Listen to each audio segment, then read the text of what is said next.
अमरावती जिले में जोरदार बारिश हुई है। जिले के कई तहसील में ओलावृष्टि भी हुई है। मानसून सक्रिय होने के कारण अमरावती जिले में पिछले 6 दिनों में भारी बारिश हो रही है। 24 घंटे में औसतन 22.1 मिलीमीटर बारिश हुई। चिखलदरा में 84.3 मिलीमीटर, तिवसा में औसतन 76.8 मिलीमीटर, चिंचोली में 76 मिलीमीटर और अंजन सिंगी मंडल में 64.3 मिलीमीटर बारिश दर्ज की गई है। जिले में इस साल 18 जून को मानसून के आगमन की घोषणा हुई, जिसके बाद से ही बारिश का सिलसिला जारी है। हालांकि इससे पहले हल्की बारिश ही हुई।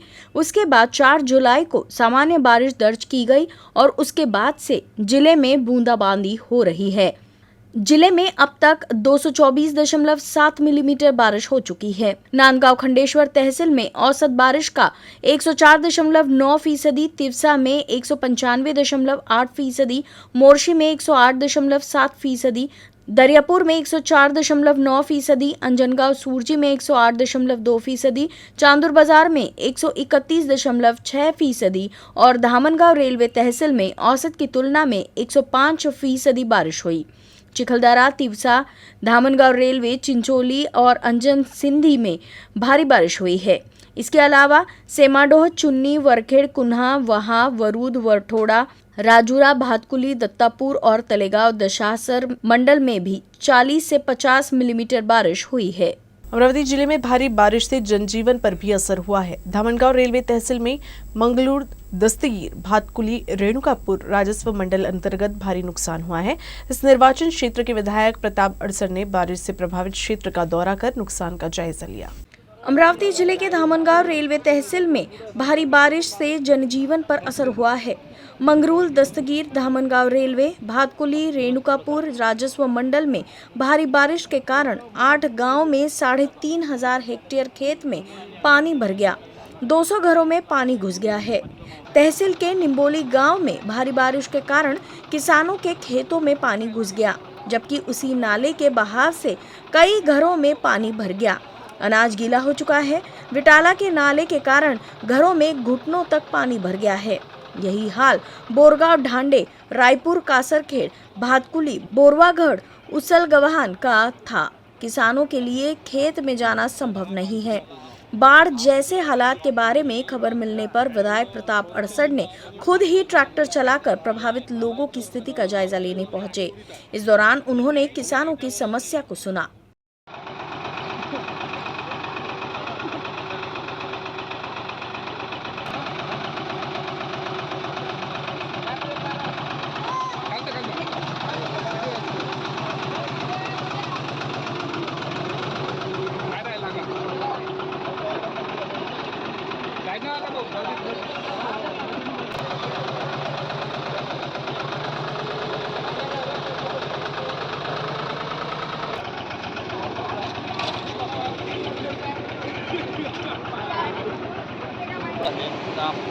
दादा हा बांध फुटला पूर्ण, हा फुटला का पूर्ण गावात पाणी इथं संरक्षण भिंत आहे पण एवढीच आहे, झालेला आहे झाला आहे फक्त हाईट एवढीच आहे, एवढ्या हाईटला होणार नाही आहे, पूर्ण फुटला तर पूर्ण गेला पोरत आहे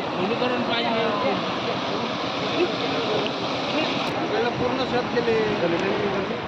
अमरावती जिले के मेलघाट में दूषित पानी पीने से 4 लोगों की मौत की घटना अभी ताजा ही थी कि अब अमरावती शहर के पास वलगांव और नया अकोला में दूषित पानी से 40 लोगों की तबीयत बिगड़ गई है। इनमें से 2 लोगों की हालत गंभीर बताई जा रही है। मेलघाट में दूषित पानी पीने से 4 लोगों की मौत हो गई। वहीं कई नागरिकों का अस्पताल में इलाज चल रहा है। इस घटना से पूरा महाराष्ट्र दहल उठा था। वहीं अब इसी तरह से अमरावती शहर के पास नया अकोला और वलगांव में पुनरावृत्ति हुई है। नया अकोला में रहने वाले 40 से अधिक लोगों की अचानक से तबीयत बिगड़ गई। दूषित पानी पीने से लोगों को दस्त, उल्टी होने लगी। इसमें से कुछ लोगों की तबीयत ज्यादा ही खराब थी, जबकि 2 लोगों की हालत गंभीर है। सौरभ मानेकर और संचित मानेकर का वलगांव के एक निजी अस्पताल में इलाज चल रहा है। इस तरह की समस्या पर लोगों ने प्रशासन पर अपनी नाराजगी जताई है। अमरावती शहर कांग्रेस कमेटी की ओर से सोमवार को प्रेस कॉन्फ्रेंस ली गई। प्रेस कॉन्फ्रेंस में विधायक और पूर्व मंत्री यशोमती ठाकुर ने बीजेपी के संबंध आतंकियों से होने का आरोप लगाया। इस बीच यशोमती ठाकुर ने भी और कई मुद्दे उठाए। उन्होंने अमरावती से निर्दलीय विधायक रवि राणा और सांसद नवनीत राणा पर भी गंभीर आरोप लगाए। यशोमती ठाकुर ने कहा कि कांग्रेस पार्टी कभी भी आतंकवाद पर राजनीतिकरण करने के पक्ष में नहीं रही है, लेकिन आज के हालात और एक के बाद एक घटनाओं के जरिए जिस तरह से आतंकियों और अपराधियों को बीजेपी से जोड़ा गया है, उस पर सवाल पूछना जरूरी है। उदयपुर में कन्हैया लाल की हत्या के आरोपियों में से एक आरोपी मोहम्मद रियाज अटारी की पहचान भाजपा कार्यकर्ता के रूप में हुई है। वो भाजपा नेताओं की मौजूदगी में पार्टी में शामिल हुआ था। वो पार्टी के वरिष्ठ नेताओं समेत बीजेपी के कई कार्यक्रमों में नजर आया है। मीडिया रिपोर्ट्स के मुताबिक अमरावती के केमिस्ट उमेश कोहले की हत्या के कथित मास्टरमाइंड इरफान खान के संबंध निर्दलीय सांसद नवनीत राणा और उनके पति रवि राणा से है। राणा दंपति का प्रचार भी इरफान ने किया था। राणा दंपति का भाजपा से क्या संबंध है, ये किसी से छिपा नहीं है। 28 जून को उदयपुर की घटना से पहले ही 27 तारीख को सांसद नवनीत राणा का पत्र आया था। यशोमती ठाकुर ने आरोप लगाया कि नवनीत राणा को अंदाजा था कि ऐसा कुछ होगा। ठाकुर ने कहा कि NIA को कोल्हे की हत्या की गहनता से जांच करना जरूरी है। कोल्हे मामले में राणा दंपति के साथ सांसद अनिल बोंडे को गिरफ्तार किया जाए, ये मांग कांग्रेस प्रवक्ता दिलीप एडतकर ने की है। त्या मुख्य आरोपीशी संबंधित असणाऱ्या खासदार आणि आमदाराला अटक होत नाही ही निषेधार्ह बाब आहे। त्याचप्रमाणे उमेश कोल्हे यांच्या हत्येला सुनियोजित हत्या असं म्हणणारा डॉक्टर अनिल बोंडे यांचीही चौकशी व्हायला पाहिजे की ही हत्या सुनियोजित कशी आणि त्याबद्दल त्यांना काय माहिती आहे। जर नियोजित असेल तर त्यांना याबाबत काय माहिती आहे याचा खुलासा करण्यासाठी, याचा खुलासा घेण्यासाठी या तिघांनाही अमरावती पोलिसांनी अटक करायला पाहिजे। खासदार नवनीत राणा, आमदार रवी राणा आणि अनिल बोंडे या तिघांनाही पोलिसांनी अटक करून ताब्यात घेऊन त्यांचा या पूर्ण प्रकरणाशी कसा संबंध आहे, त्यांना या प्रकरणाच्या आधीच कशी माहिती होती आणि हे हत्याकांड सुनियोजित कसं होतं हे तपासण्यासाठी अमरावती पोलिसांनी यांना ताबडतोब अटक करायला पाहिजे। हे बघा, आम्ही कितीही बडबड केलं आणि तुम्ही लोकांनी जर जो मेसेज आम्हाला द्यायचा आहे तो मेसेज जर त्या ठिकाणी नाही छापून आला किंवा तुम्ही नाही सांगितला तर त्याला काही अर्थ राहणार नाही। किती आरडाओरडा करावा खासदारांनी, केला ना आरडाओरडा। मला तर संजय दादा तुम्ही आला होता, मी म्हटलं नको रे बाबा, मला काय त्याच्यामध्ये रिॲक्शन्स द्यायचे नाही आहेत। मग किती आकात करायचा आणि स्वतः म्हणजे काय म्हणते चोराच्या उलट्या बोंबा, असंच आहे ना, उलटा चोर कोतवाल को डाटे, असंच झालं की नाही झालं। कशासाठी हे सगळं करायचं? काय मिळालं काल तो इव्हेंट करून? काय मिळालं? कोण तिथे इन्स्ट्रक्शन, कोणीतरी तर समबडी इज ऑपरेटिंग। तर हू इज ऑपरेटिंग? एकतर सेंट्रल एजन्सीनी, स्टेट एजन्सीनी फाइंड आउट करायचं, नाही तर इन्व्हेस्टिगेटिंग जर्नलिझमनी फाइंड आउट करायचं। विधायक रवि राणा ने यशोमती ठाकुर के आरोपों का खंडन किया है। राणा ने आरोप लगाया है कि कोल्हे हत्याकांड का मास्टरमाइंड महाविकास आघाड़ी का कार्यकर्ता था। इरफान की तस्वीरें अक्सर उद्धव ठाकरे के बैनर पर होती थी। रवि राणा ने कहा कि नवनीत राणा द्वारा पत्र के माध्यम से NIA जांच शुरू करने के बाद ही अमरावती पुलिस जागी है। महाविकास आघाडीच्या बॅनरवर, महाविकास आघाडीच्या कुठल्याही कार्यकर्ता मेळाव्यामध्ये नेहमी हा इरफान आम्हाला दिसलेला आहे आणि माझा कधी कार्यकर्ता होता नाही, कधी कार्यकर्त्यामधून त्याला मी भेटलो नाही आणि कुठल्याही प्रकारचा माझा त्याचा कवडीचाही संबंध नाही। पण मी आपल्याला सांगतो, या सगळ्या गुन्हेगारांना भर चौरायामध्ये आणून फाशी दिली पाहिजे आणि कोल्हे कुटुंबाची केस फास्ट ट्रॅकमध्ये चालवून त्यांना न्याय दिला पाहिजे, ही माझी वारंवार मागणी होती।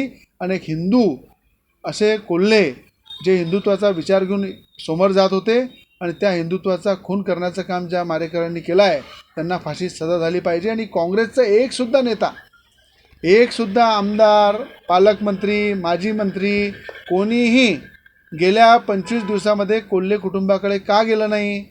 कारण की फक्त काँग्रेसला मुस्लिम मताचं राजकारण खराब नाही झालं पाहिजे, मुस्लिम मताला कुठलं दागबोर नाही लागला पाहिजे, या उद्देशानं एवढी मोठी हत्या झाल्यानंतरसुद्धा यशोमती ठाकूर 30 दिवसानंतर कोल्हे कुटुंबाच्या घरी जाते, हे खऱ्या अर्थानं आमचं दुर्भाग्य है। अमरावती शहर में पंचवटी से शेगांव नाका तक की मुख्य सड़क पर गंदगी का अंबार है। प्रहार पार्टी अब इसके खिलाफ आक्रामक हो गई है और आंदोलन की तैयारी कर रही है।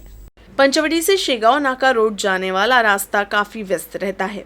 इस सड़क पर पॉलिटेक्निक कॉलेज के सामने महानगर पालिका के बड़े बड़े कूड़ेदान हैं। यहाँ कचरे को कूड़ेदान में न डालते हुए सड़क पर फेंका जाता है। ऐसे में सड़क पर कूड़ा करकट का ढेर लग जाता है। इससे परिसर के लोगों को बदबू से दो चार होना पड़ रहा है, जिससे उनके स्वास्थ्य को भी खतरा है। इसकी जानकारी महानगर पालिका के स्वास्थ्य विभाग को बार बार दी गई, लेकिन अब तक कोई कार्रवाई नहीं की गई है। इसके लिए प्रहार संगठन आक्रामक हो गया है और चंदू खेड़कर के नेतृत्व में आयुक्त को निवेदन दिया गया। 2 दिन के अंदर कूड़ा कचरे की समस्या का समाधान नहीं हुआ तो हम खुद उठाकर महानगर पालिका को कार्रवाई के लिए मजबूर करेंगे, ऐसी चेतावनी प्रहार ने दी है। वरुड़ तहसील के जरूर गांव में चोपड़े के खेत से 17 महीने की लापता बच्ची 4 दिनों के बाद धोटे के खेत के पास मिली है। हालत गंभीर होने की वजह से उसे इलाज के लिए नागपुर शिफ्ट किया गया है। 8 जुलाई को 17 महीने की बालिका खेत की झोपड़पट्टी के नजदीक अपने 5 वर्षीय भाई के साथ खेलते खेलते लापता हो गई थी। लापता होने की शिकायत उसके पिता ने पुलिस थाने में दर्ज कराई थी। घटना की गंभीरता को देखते हुए पुलिस निरीक्षक ने अपने वरिष्ठ अधिकारियों को सूचित किया, जिसके बाद आला अधिकारियों ने मौके पर पहुंचकर जांच शुरू कर दी। बालिका की तलाश के लिए आपातकालीन प्रबंधन टीम और एक डॉग स्क्वाड टीम भी बुलाया गया था। अपर पुलिस अधीक्षक शशिकांत सातव और मोर्शी के विभागीय पुलिस अधिकारी डॉक्टर नीलेश पांडे, जरूर बीट के पुलिस अधिकारी सुनील अकोलकर ने बच्ची का सर्च पेपर को सोशल मीडिया पर वायरल कर दिया था। आखिरकार 4 दिन बाद सोमवार सुबह करीब 10 बजे वो बच्ची जरूर में धोटे नामक किसान के खेत के पास बेहोशी की हालत में मिली। उसे इलाज के लिए वरुड़ के ग्रामीण अस्पताल ले जाया गया है।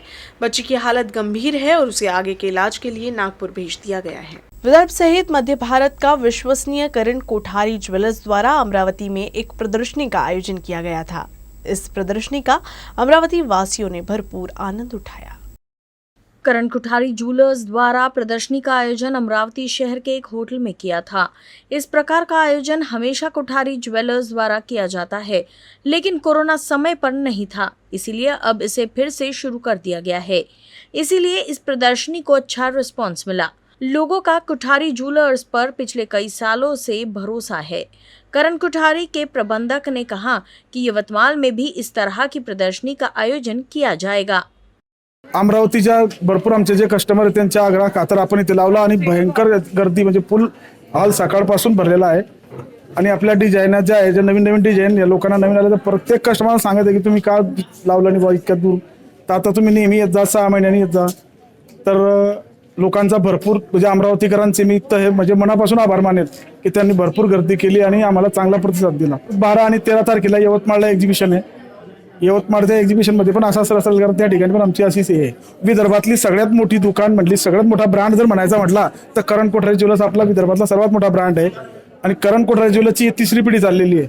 या 3ऱ्या पिढीतून कस्टमरची पण 3री पिढी आमच्याकडे येते। या विशेषता आहे की 3री पिढी आमची चाललेली आहे, 3री पिढी कस्टमरची पण आमच्याकडे खरेदी करते। इतका विश्वास करण कोठारी ज्वेलर्सवर लोकांचा आहे। 2 दिवसीय प्रदर्शनी में शादी का संग्रह, हीरे का सेट, सोने का सेट, विभिन्न संस्कृतियों को पेश करने वाले आभूषण, चूड़ियां, मंगलसूत्र और विभिन्न आभूषण शामिल थे। प्रदर्शनी को महिलाओं का अच्छा रिस्पांस मिला। आयोजन पर महिलाओं ने भी खुशी जताई। एग्जीबिशन बहुत अच्छा है और वैरायटी यूनिक है, जैसे अमरावती में नहीं मिलती, तो अमरावती का लोगों का रश बहुत है। काफी अच्छे हैं डिजाइन्स, डायमंड में, गोल्ड में, सभी अच्छे एंटीक पीस है।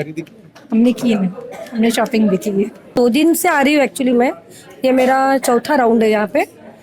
और कैसे है, मुझे लगता है कि जो लोग नागपुर नहीं जा सकते हैं उनके लिए एक बेस्ट है कि यहाँ उन्होंने ऑर्गेनाइज किया है। तो मुझे लगता है कि हर साल उन्होंने यहाँ पे 1 साल में तो भी एक एग्जीबिशन यहाँ पे रखना चाहिए। मुझे लगता है पहले होता था, बट कोरोना काल के चलते 2 साल से गैप गई है। पर यहाँ पे जो ऑर्गेनाइज हुआ है, यहाँ की इनकी मुझे वेराइटी बहुत ज़्यादा अच्छी लगी है। देन क्वालिटी, वेराइटी सभी बहुत अच्छी है। और मैं अमरावती वालों की तरफ से भाई निवेदन करती हूँ कि साल में एक बार तो भी इन्होंने यहाँ पे ऑर्गेनाइज करना ही चाहिए। बिल्कुल। न्यूज रूम से बस इतना ही। खबरों का सिलसिला यूं ही चलता रहेगा। आप देखते रहिएगा UCN न्यूज अमरावती।